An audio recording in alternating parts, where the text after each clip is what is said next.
The air was thick with the scent of pine and regret, and Caleb stood frozen, staring at the letter trembling in his hands. It was written in Ethan's unmistakable scrawl, the kind that always seemed too perfect for a stepbrother who'd stolen everything. His father's love, his place in the family, his future. But now, as Caleb read the words, his world tilted. I never meant to take anything from you. I only wanted to protect you. Caleb's life in the small, conservative town of Willow Creek, Oregon, had been a battlefield since he was 10. That was when his father, Tom, remarried, bringing Ethan into their home. A lanky, quiet boy with sharp blue eyes and a smile that could charm anyone. Caleb hated him instantly. Ethan was everything Caleb wasn't. Confident, athletic, the golden child who won their father's pride with every football trophy and perfect report card. Caleb, with his awkward frame and love for sketching, became the shadow in his own house. By high school, the resentment had hardened into a wall, each sibling rivalry a brick laid between them. They fought over everything: attention, approval, even the last slice of pie at Thanksgiving. Caleb would never forget the summer he turned 16, when their father gifted Ethan his old pickup truck, the one Caleb had spent years dreaming of fixing up. You'll get your turn, Tom had said, clapping Ethan's shoulder. Caleb's turn never came. Instead, he watched Ethan drive off, the truck's engine roaring like a victory cry. It was then Caleb decided Ethan was the enemy, a thief who'd stolen his father's heart and left him with scraps. But there were moments, fleeting, confusing ones, that muddied the lines, like the night after Caleb's art was rejected from the school exhibition. He'd locked himself in his room, sketching furiously to drown out the sting, when Ethan knocked. "It's good, Cal," he'd said, pointing to the half-finished drawing of a stormy sea. "Better than anything I could do." Caleb had slammed the door in his face, but the words lingered, a crack in his armor he didn't want to admit. Now, at 25, Caleb stood in the attic of their childhood home, the letter from Ethan clutched tight. Their father had passed a year ago, leaving the house to both of them, but Ethan had vanished after the funeral, leaving only this letter hidden in a box of old photos. Caleb's fingers traced the words again. I only wanted to protect you. Protect him from what? The question gnawed as he descended the creaky stairs, the house echoing with memories of their fractured family. Willow Creek hadn't changed much. The same diner served greasy burgers, the same church bells rang on Sundays, and the same whispers followed Caleb as he walked through town. He'd stayed here after college, taking a job at the local library, sketching in his spare time, while Ethan had moved to Portland, chasing a life Caleb assumed was perfect. But the letter hinted at something else, something heavier. Caleb shoved it into his pocket and headed to the lake, the one place he'd always gone to think. The water was still, reflecting the fiery hues of dusk. Caleb sat on the old dock, the wood worn smooth by years of his footsteps. He remembered the summer he and Ethan had jumped off this dock, laughing before their rivalry had poisoned everything. Back then, Ethan had been the one to pull him up when he'd slipped on the mossy rocks, his grip strong and steady. Caleb had pushed him away even then, too stubborn to accept help.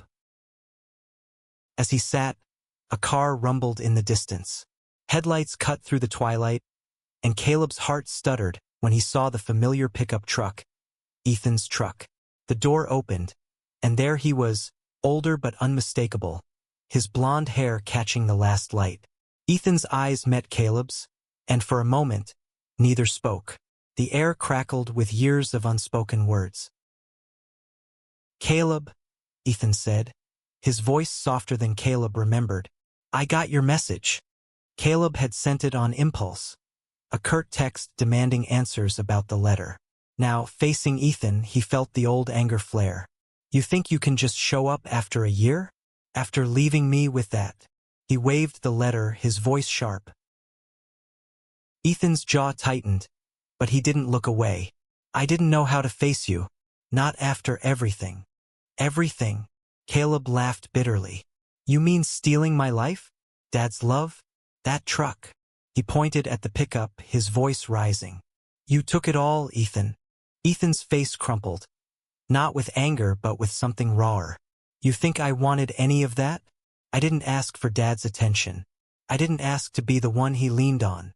Caleb scoffed, but Ethan stepped closer, his eyes searching. You don't know what it cost me, Cal. You don't know what I gave up to keep you safe. The words hit like a punch. Caleb wanted to argue, to throw every grievance he'd nursed for 15 years. But something in Ethan's voice, a quiet, desperate edge, stopped him. He remembered the letter, the weight of its confession. Protect him from what? Tell me, Caleb said, his voice low. What are you talking about? Ethan hesitated, then gestured to the dock. Sit with me, please. They sat, the silence heavy between them. Ethan stared at the water, his hands clasped tightly. Dad wasn't who you thought he was, he began. He loved you, but he had expectations, rules. And when you didn't fit them, he got angry. I saw it, how he'd look at you when you were drawing, when you didn't want to play football. He thought you weren't enough. Caleb's chest tightened. He'd felt his father's disappointment, but hearing it laid bare hurt more than he expected. So what? You stepped in to be his perfect son. No, Ethan said fiercely. I stepped in to take the heat off you. Every time he got mad, I made sure it landed on me. The truck, the trophies. I pushed myself to be what he wanted so he wouldn't push you. Caleb stared, his mind reeling. You're lying. Am I? Ethan's voice broke. You think I wanted to be his puppet? I did it because I saw what he was capable of, Cal. I saw him lose it once when you were 12. You were sketching in the garage and he almost hit you. I got in the way, told him I broke his toolbox. He took it out on me instead. The memory flickered in Caleb's mind. His father's raised voice, Ethan's sudden appearance, the argument that followed. He thought Ethan was just being a jerk, stirring trouble. Now the pieces shifted and Caleb felt sick. Why didn't you tell me? He whispered. Ethan's eyes glistened. Because you already hated me, and I thought maybe it was better that way. If you hated me, you wouldn't see how much I was breaking. The lake lapped gently at the dock, and Caleb's anger crumbled, replaced by a hollow ache. All those years, he'd built Ethan into a villain. But the truth was Messier. He wanted to speak, to say something, anything, but the words caught in his throat. Ethan stood, brushing his hands on his jeans. I'm staying at the motel in town. If you want to talk, you know where to find me. As Ethan walked back to the truck, Caleb sat frozen, the letter burning a hole in his pocket. The sunset faded, and the first stars appeared. But Caleb's world was no longer the same. He'd spent his life hating a brother who'd been his shield, and now he had to face what that meant. Caleb barely slept that night, the letter's words looping in his mind like a broken record. Ethan's confession at the lake had cracked something open inside him, a flood of memories he'd buried under resentment. By morning, he was pacing the kitchen, coffee cold in his mug, wrestling with whether to face Ethan again. Willow Creek's diner was the only place open early, its neon sign flickering as Caleb pushed through the door. Ethan was already there, sitting in a corner booth, his hands wrapped around a mug like it was an anchor. Caleb slid into the seat across from him, the vinyl squeaking under his weight. The diner smelled of bacon and regret, and the hum of early morning chatter felt too loud for the conversation they were about to have. You didn't have to come, Ethan said, his voice cautious. I didn't come to make you feel better. Caleb shot back, but his tone lacked the venom he'd intended. I need to understand. You can't just drop something like that and expect me to what? Forgive you? Ethan's lips twitched, not quite a smile. I don't expect anything, Cal. I just thought you deserved the truth. The truth. Caleb hated how it twisted everything he'd known. He leaned forward, elbows on the table. So what? You played the perfect son to protect me? What else didn't I see? Ethan's gaze dropped to his coffee. Dad had a temper. You know that. But it wasn't just yelling. When you were younger, he'd get intense. About you being different. The art, the quiet way you carried yourself. He thought it wasn't manly enough. I heard him talking to Mom once, saying he was worried you were. Ethan hesitated. The word heavy. Gay. Caleb's stomach dropped. He'd never come out to his father, not officially, but he'd known since he was 14 that he wasn't like the other boys in Willow Creek. He'd kept it locked away, terrified of what Tom would think. He knew. Not for sure, Ethan said quickly. But he suspected, and he didn't take it well. I heard him say things, ugly things, about what he'd do if it was true. I couldn't let him hurt you, so I distracted him. I pushed myself to be everything he wanted, so he'd focus on me instead. Caleb's throat tightened. He remembered the sidelong glances from his father, the way Tom would change the subject when Caleb talked about art or avoided sports. He'd thought it was disappointment in his talents. Not this. Why didn't you just tell me? He asked again, his voice raw. Ethan's eyes met his, steady but pained. Because I was scared too. Scared you'd hate me more. Scared you'd think I was trying to control you. And I was dealing with my own stuff. Caleb frowned. What stuff? Ethan shifted, his fingers tightening around the mug. I'm not like you, Cal. I didn't have the courage to be myself. I knew I was different too. But I buried it. For Dad. For the family. For this damn town. I thought if I could just be what everyone expected, it'd go away. The words hung between them, heavy and fragile. Caleb's heart pounded. Ethan, golden, perfect Ethan, was admitting something Caleb had never dared to imagine. You're saying you're gay?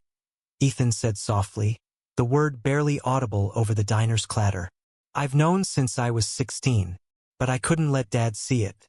If he was hard on you for drawing, imagine what he'd have done to me for this. Caleb sat back, his mind spinning. All those years, he'd thought Ethan was living a charmed life, basking in their father's approval. But Ethan had been hiding, just like him, carrying a secret that must have eaten him alive. You never said anything, Caleb whispered. I couldn't, Ethan said.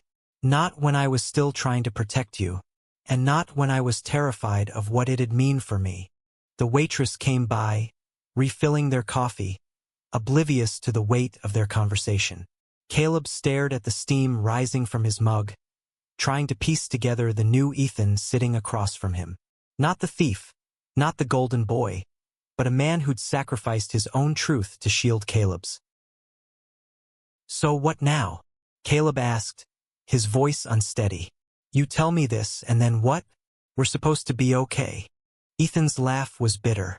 I don't know, Cal. I didn't come back expecting forgiveness. I came because I'm tired of running from it all. From you, from myself. Caleb wanted to be angry, to hold onto the resentment that had defined him for so long. But it was slipping, replaced by a confusing mix of pity and guilt. He thought of the letter, of Ethan's words about protection. He thought of the dock, the way Ethan's hand had brushed his as they'd sat together, a fleeting moment that had felt different. I need time, Caleb said finally. This is a lot. Ethan nodded, his expression unreadable. Take all the time you need. I'm not going anywhere.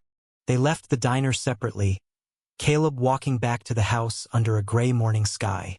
The town felt smaller now, its familiar streets suffocating under the weight of new truths. He passed the church, where a sign advertised a community meeting about family values, and his stomach churned. Willow Creek wasn't kind to people like him or Ethan. He'd always known that, but now it felt personal, a threat to the fragile connection they were starting to rebuild. Back home, Caleb pulled out his sketchbook, his fingers trembling as he drew. Not the stormy seas he usually sketched, but two figures by a lake, their silhouettes blurred against the sunset. He didn't know what it meant, not yet, but it was the first time in years he'd drawn something that felt like hope. The next few days were a blur of tension and avoidance. Caleb buried himself in work at the library, shelving books and dodging curious glances from townsfolk who'd heard Ethan was back. Every night, he reread the letter, each word chipping away at the wall he'd built between them. He couldn't avoid Ethan forever. On Friday, Caleb found himself at the motel, knocking on Ethan's door before he could talk himself out of it. Ethan opened it, looking tired but unsurprised, and invited him in. The room was sparse, just a bed and a duffel bag, a stark contrast to the life Caleb had imagined Ethan living in Portland. "I've been thinking," Caleb said, sitting on the edge of the bed, "about what you said, about Dad, about you." Ethan leaned against the wall, arms crossed. And I don't know what to feel," Caleb admitted. "I spent so long hating you, thinking you had it all. Now you're telling me you were just as trapped as I was." Ethan's eyes softened. "I wasn't trapped the same way, Cal. You were brave. You kept drawing, kept being yourself, even when Dad made it hard. I just played the part." Caleb shook his head. "Brave? I hid who I was. I never told anyone, not even you. I was scared every day that someone would figure it out." Ethan stepped closer, his voice low. "You think I didn't see it? The way you tense up when Dad talked about normal families? I knew, Cal. And I hated that you had to hide." The air felt charged, like the moment before a storm. Caleb's heart raced, not from anger but from something new, something terrifying. He'd spent years pushing Ethan away, but now, with the truth laid bare, he saw him differently. Not as the enemy, but as someone who'd carried a burden for them both. "Do you ever wonder what it would have been like?" Caleb asked suddenly. "If we'd just talked? If we hadn't let Dad's expectations tear us apart?" Ethan's breath caught. Every day. They were close now, closer than they'd been in years. Caleb could see the flecks of green in Ethan's eyes, the faint scar above his eyebrow from a fight Caleb had never asked about. He wanted to reach out, to bridge the gap, but fear held him back. Then Ethan spoke, his voice barely a whisper. "I didn't just come back for the letter, Cal. I came back for you." The words hit like a tidal wave. Caleb's mind screamed to pull back, to protect himself, but his heart had other plans. He leaned forward, their foreheads almost touching, and for a moment, the world was just them. No Willow Creek, no ghosts of their father, no expectations. "I don't know what this means," Caleb said, his voice shaking, "but I don't want to hate you anymore." Ethan's hand found his, tentative at first, then firm. "Then don't." They stayed like that, hands clasped, until the weight of the moment became too much. Caleb pulled away, his mind a tangle of emotions he wasn't ready to name. "I need to go," he said, standing abruptly. "But I'll come back." Ethan nodded, his expression a mix of hope and fear. "I'll be here." Outside, the air was crisp, the stars bright above Willow Creek. Caleb walked home, his thoughts a storm of what-ifs. He'd spent so long defining himself against Ethan, but now he saw the truth. They'd both been victims of their father's narrow world, and maybe, just maybe, they could build something new together. The weeks that followed were a delicate dance. Caleb and Ethan met often, sometimes at the lake, sometimes at the diner, piecing together the years they'd lost. Each conversation peeled back another layer of their past, revealing shared wounds and unspoken dreams. But with every step closer, Caleb felt the town's eyes on them, the weight of Willow Creek's judgment pressing in. One evening, they sat on the dock again, the lake shimmering under a full moon. Ethan's laugh was lighter now, his guard down in a way Caleb hadn't seen since they were kids. "Remember when we tried to fish here?" Ethan said, grinning. "You got so mad when I caught that trout and you didn't." Caleb chuckled, the memory softening the edges of his heart. "I threw my rod in the water. Dad was furious." "Yeah, but I told him it was my fault," Ethan said, his smile fading. "I always did." Caleb looked at him, really looked, and saw the boy who'd stood between him and their father's anger. The boy who'd hidden his own truth to protect Caleb's. Without thinking, Caleb reached for Ethan's hand, their fingers intertwining. The touch was electric, terrifying, and right. "Ethan," Caleb said, his voice low, "what are we doing?" Ethan's eyes searched his, vulnerable and certain. "I don't know. But I know I've never felt this way about anyone else. The confession hung between them, a truth neither could ignore. Caleb's heart pounded, but he didn't pull away. Instead, he leaned in, their lips meeting in a kiss that was both a question and an answer. The world fell away. The lake, the town, the past, leaving only the warmth of Ethan's breath, the softness of his touch. But Willow Creek wasn't a place for secrets. The next morning, Caleb overheard whispers at the library, saw pointed looks at the grocery store. Someone had seen them at the lake, and the rumor mill was churning. By evening, a group of men from the church confronted Caleb outside his house, their faces hard with disapproval. "This ain't that kind of town," one of them said, his voice low and threatening. "You and your brother need to keep your business private." Caleb's blood ran cold, but he stood his ground. "He's not my brother, and it's not your business." The man stepped closer, but before he could speak, Ethan's truck pulled up. He stepped out, his face a mask of calm fury. "Leave him alone," Ethan said, his voice steady, "or you'll deal with me." The men backed off, muttering, but the encounter left Caleb shaken. That night, he and Ethan sat in the attic, surrounded by boxes of their father's things. "We can't stay here," Caleb said, his voice hollow.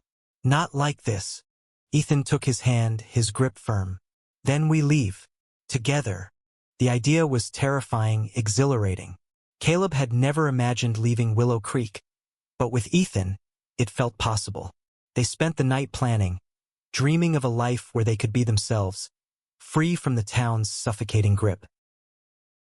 Leaving Willow Creek wasn't easy.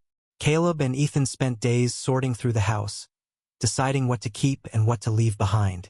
Each photo, each piece of furniture, held memories of a fractured family, but also moments of connection they were only now beginning to reclaim. They decided to sell the house, using the money to start fresh in Seattle, a city where they could blend in, where their love wouldn't be a scandal. The night before they left, they returned to the lake, the place where their story had begun to shift. The dock was the same, but they were different. Two men who'd found each other through pain and truth. Caleb pulled out his sketchbook, showing Ethan the drawing of them by the lake. "This is us," he said, his voice soft. "Not the past, not the pain, just us." Ethan's eyes glistened as he traced the lines of the sketch. "I never thought we'd get here," he said. "I thought I'd lose you forever."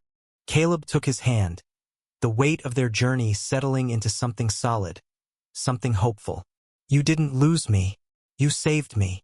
They kissed again, under the stars, the lake bearing witness to a love that had survived years of misunderstanding. The next morning, they loaded the truck, the same truck Caleb had once resented, and drove out of Willow Creek, the town shrinking in the rearview mirror. In Seattle, they found a small apartment, a place to build a life free from their father's shadow. It wasn't perfect. There were still moments of doubt, of fear, but they faced them together. Caleb's sketches filled the walls, and Ethan started writing, pouring his own story into words he'd never dared to speak. One evening, months later, Caleb found a new letter from Ethan on their kitchen table. It was short, just a few lines. "I'd suffer it all again if it meant finding you. Thank you for giving me a home." Caleb smiled, his heart full, and knew they'd found something worth fighting for. A love that had grown from rivalry, forged in sacrifice, and sealed with redemption. Their story wasn't over, but it was theirs, and that was enough.